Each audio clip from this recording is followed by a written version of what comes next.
My brother and I worked for a cleaning company in my hometown. We're both still in high school. He's a junior and I'm a senior, so it was either this or fast food. The owner is a friend of Dad's, and we'll call him Chuck to protect the innocent. Chuck is a nice enough guy. My brother and I have known him since we were young, but as a businessman, he leaves a lot to be desired. Please don't misunderstand. The guy makes money, but he seemed to think that employee safety gives after profit. My brother and I had been working like dogs for him all summer, cleaning out people's yards and moving boxes out of abandoned buildings, when Chuck got a call from another of his old friends, Philip O'Dare. If Chuck is a little underhanded in his business practices, then Philip is a goddamn pirate. He's the town's #1 real estate agent, and I mean everything when I say he sells everything. He owns a pawn shop, Brook Brokers, with his younger brother, and when he wasn't selling houses, he was looking for homes to buy. The homes he picks up are rough most of the time, and if he was selling them as fixer-uppers, that would be okay. The problem is that after he picks up these houses for next to nothing, he does shoddy, band-aid repairs on them and sells them for top prices. My current situation is thanks in part to Philip's underhanded renovation and Chuck's less than stellar business sense. "The Foskey place?" I asked. I didn't even know Mr. Foskey was dead. Chuck looked up from his notepad, his grey hair making him look like a cloud with glasses. "He's not. Foskey's son sent him to Golden View and sold his house to O'Dare Real Estate." That made me a little sad. Mr. Foskey had been my English teacher when I was in middle school, and he'd also taught Dad when he was an 8th grader. My brother had not been what you would call advanced English compatible, so he didn't get him. But Dad and I both agreed that Mr. Foskey was the best. He always had such cool lesson plans and exciting books in his class library. He challenged his advanced students to be more than a title and wanted us to be more than just A+ students. I was sad to hear that he was fired 2 years ago. He had started to go a little senile in his old age. Everyone said so, and his taste in books has always been a little esoteric. After he'd been fired, he'd become a hermit. He only came out at night, and the word around town was that he had taken to going through people's garbage. What he sought was anyone's guess, but people who came to visit him said that his house was full of junk. Now he was gone, off to the mental hospital in the next town, and we were left to clean up his house. Phil says to save anything that looks valuable. Apparently the guy had a ton of old books that were probably worth money. Foskey's son sold Philip the house and everything in it, so don't bother saving anything sentimental. Couple weeks in the puzzle factory, and the old man probably won't remember his own name. I left before I could say anything stupid. The thought of a brilliant man like Mr. Foskey losing his mind in a place like Golden View made me sick at the time. Now, I think it might be exactly what he deserves. We arrived at the house at 6 a.m. Philip was waiting for us, a cell phone against his ear and a latte in his other hand. He was dressed in his usual blue suit, and I imagine we looked pretty shabby next to him in our jeans and black t-shirts with a company name on them. My brother had rolled the sleeves on his up, his motorcycle boots peeking from beneath the cuff on the jeans. He was going through some kind of James Dean phase, but it really just made him look like an extra in Grease. We waited for Philip to finish, and when he did, he looked at us like we were in his way. "Well, what are you waiting for?" "A breakdown on exactly what we're doing," I said, a little hotly. He scoffed. "I thought you boys were smart. Clean the damn house and save what can be sold. Old bugger bought the house 5 years ago. It's a 1-bed, 1-bath, and I have a client who wants to see it by Wednesday. So if you could not take all week about it, that would be great. We'll take a look and let you know by the end of the day, okay?" Philip scoffed, clearly saving all that charm for his clients. "Just have it done. I'll pay you double if you can do it by Wednesday.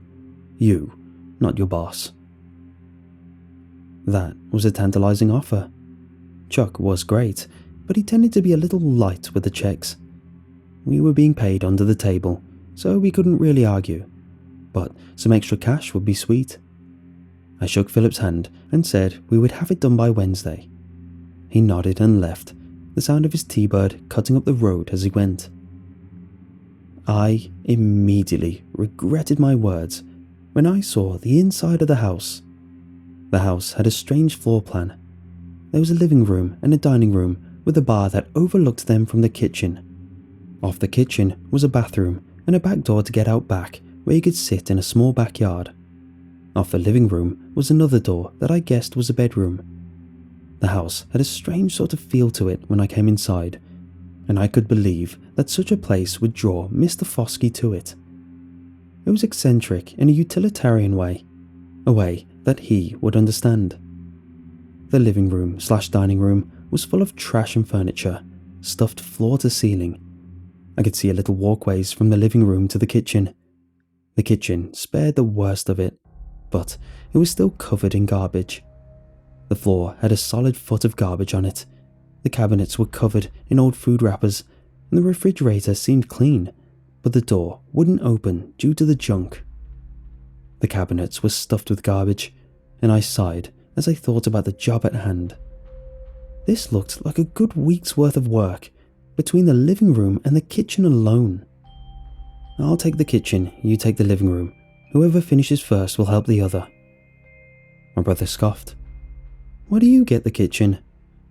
I rolled my eyes. I see a lot of furniture in there, football star. You got Dad's build, so you do the heavy lifting.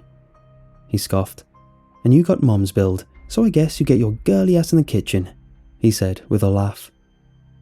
We put on our respirators, rubber boots and thick gloves.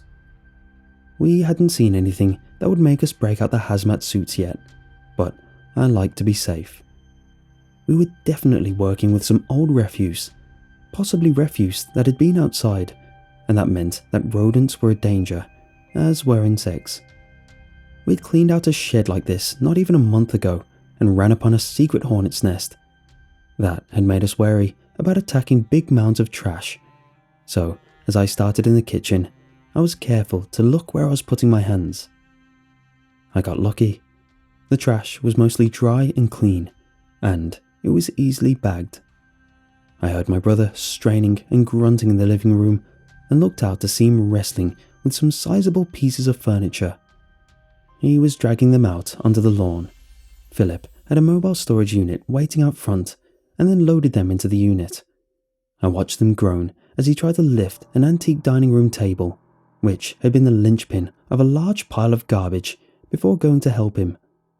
The pile fell over as we freed the table, and I helped him lug it into the yard. This is how we spent our day until mid-afternoon.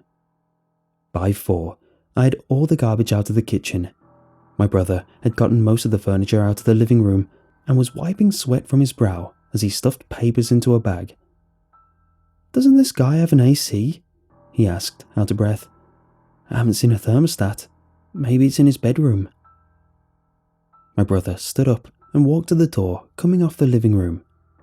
As he opened it up, I heard him whistle and came over to see what he'd found. Inside the bedroom was a tunnel of solid gunk. It snaked to the left, getting dim inside, and the tunnel looked as though someone had cut it out of this solid junk amalgamation. "You sure you want to go in there?" I asked. He just rolled his eyes and took a pin light out of his pocket. "This shouldn't take long," he said, and tromped into the room. I stood for a few seconds, making sure the whole pile wouldn't just fall over, and went back to work in the kitchen. I should have gone with him, maybe been a little more attentive, but I was in a hurry and really wanted to have a look at the bathroom before quitting time. I got all the garbage out of the cabinets, stuffing 6 bags with nothing but trash. I unearthed the sink and the microwave and had started cleaning the countertops. When I noticed something wasn't right. The trash was still in the same place my brother had left it, and the door to the bedroom still hung open. Was he still in there? There was no way it had taken him an hour to navigate the bedroom to find the thermostat. I called his name into the bedroom. The name almost seemed to echo down the trash hall, but I got no answer. It was starting to get close to sunset, and I really wanted to be out of here before dark. Thinking maybe he had fallen or gotten hurt in there, I grabbed a headlamp out of the car and headed into the trash maze. I turned the corner and was bombarded by the claustrophobia of the trash tunnel. The tunnel was a solid mass of trash that seemed almost sculpted. It was like someone had built a wall out of mortar and trash and then cut a tunnel out of it. There was a soft light coming from the trash wall, and when I turned off the headlight, I found that I could see. The dim light seemed to be coming from somewhere inside the wall, but even with the headlight on, I couldn't tell what it was. It made navigating the strangely winding maze a little easier, but as I moved, the size started to unsettle me. The bedroom was supposed to be 12 by 12, but this maze seemed to be winding farther on than the whole house. I had been taking turns for several minutes when I came upon my first strange sight. Coming around a bend, I came face to face with a small library. A small grotto held 4 bookshelves stuffed with old-looking books. Many of them had covers covered in mold, and as I got closer, I could see bugs moving across them. I backed away and kept walking, not sure how deep this rabbit hole went, but wanting to be out more and more with every step. I kept looking down periodically, seeing if I could find a print from my brother's big rubber boots in the dust. I was looking for any sign that he had passed this way, but so far I had come up with nothing. Then I came upon the old man. I turned a corner and found myself in a 10 by 10 park with honest-to-God grass, a lamppost that was on, and a park bench. An old man sat on it, feeding real pigeons, and as I approached, he patted the bench as though he wanted me to sit.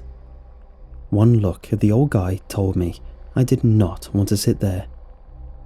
He was dressed in a long coat that looked patched and frayed, and a fuzzy cap obscured his face. He patted the seat again as I approached, but I had already decided that I was not stopping. The whole situation was a little creepy, and I intended to just walk on by and continue on. When his hand shot out and grabbed me, I nearly jumped a foot. His hand was covered in thick green mold, and when he looked up, I could see the same mold growing on his face. He grinned his gap-toothed smile at me, and for a moment, I thought it was Mr. Foskey.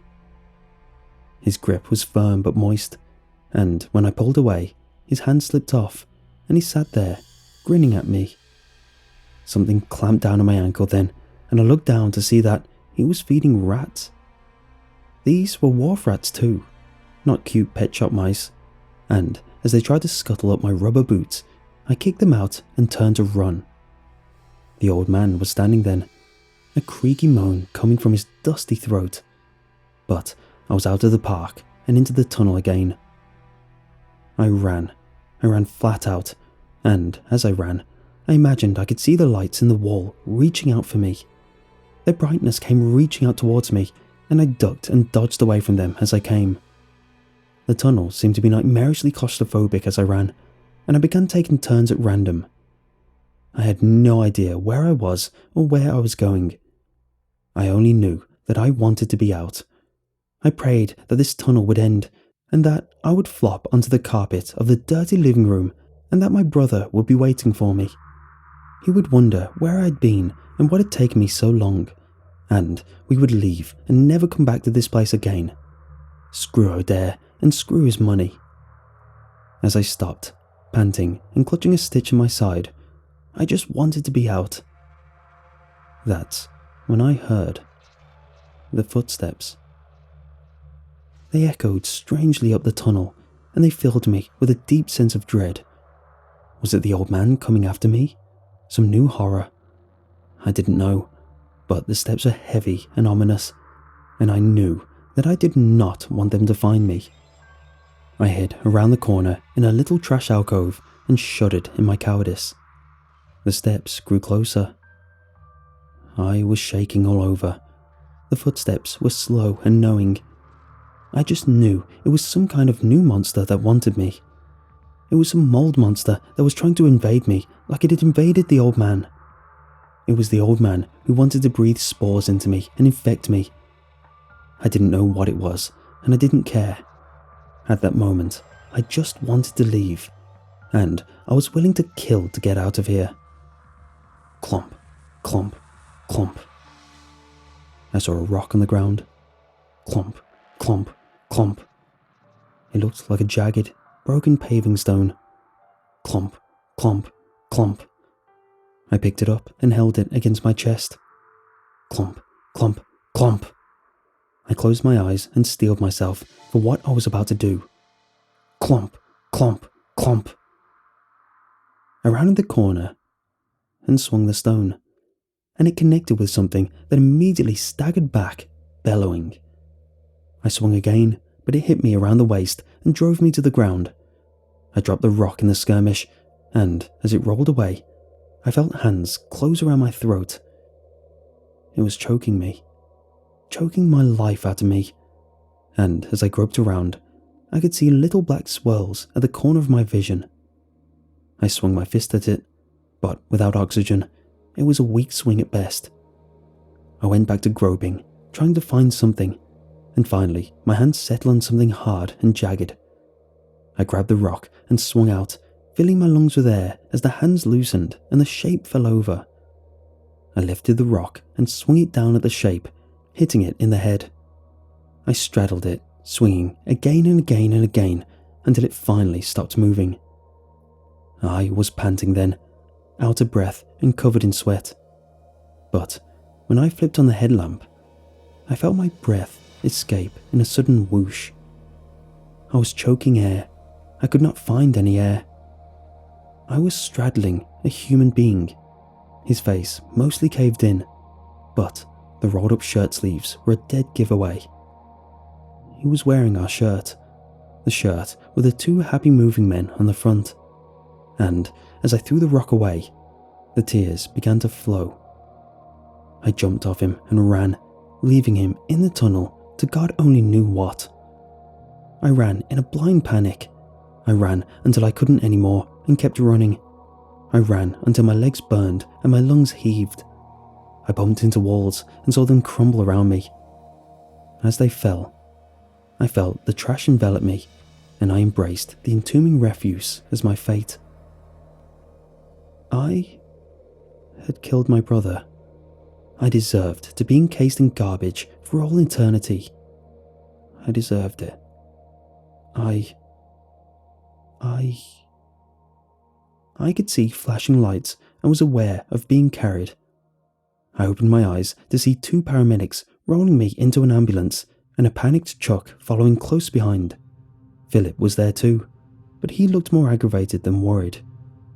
As we drove away in the ambulance, I looked around, and they seemed to become aware that I wasn't unconscious. "What happened?" I asked, and the two of them filled me in. Philip had come after dark to check on our progress. After finding the house mostly still cluttered, he had called Chuck and told him to get down here. The house was still a disaster, and his workers were nowhere to be found. When Chuck arrived, they found me passed out in the living room under a pile of garbage. They called the paramedics, fearing I'd broken my neck, and had them come check me out.